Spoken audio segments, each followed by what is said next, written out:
एक बार की बात है, घने जंगल के बीचों बीच एक छोटा सा गांव था जिसका नाम था सतपुर। इस गांव में हर रात कुछ अजीब घटता था।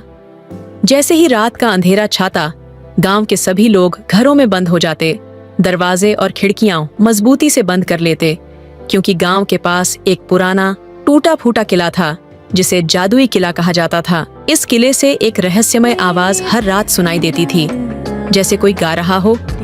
कहते थे कि इस किले में एक जादूगरनी का साया था जिसका नाम था कलिंगा। उसकी आवाज में जादू था, जो उसे सुन लेता वो सदा के लिए खो जाता।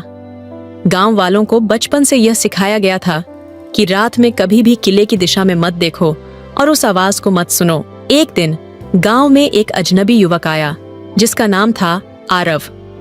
आरव को इन कहानियों पर विश्वास नहीं था। उसने गांव वालों से कहा, जादू जैसी कोई चीज नहीं होती।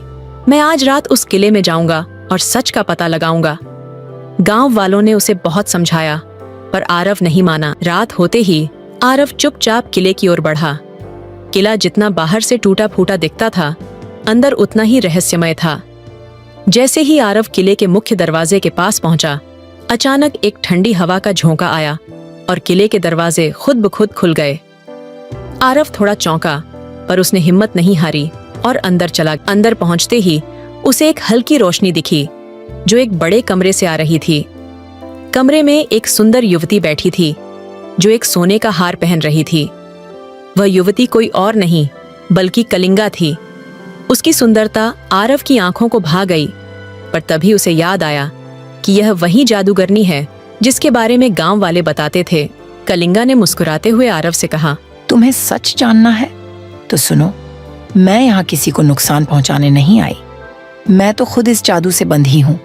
मेरे पास शक्ति है, लेकिन मैं आजाद नहीं हूँ। जिस दिन कोई दिल से मेरा साथ देगा, मैं इस किले से मुक्त हो जाऊंगी।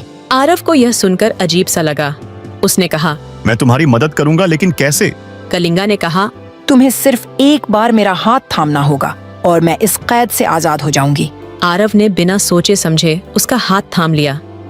तभी एक तेज चमक हुई और किला कांपने लगा।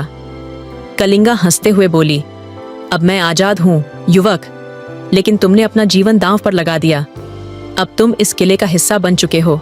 आरव के सामने सब कुछ धुंधला होने लगा।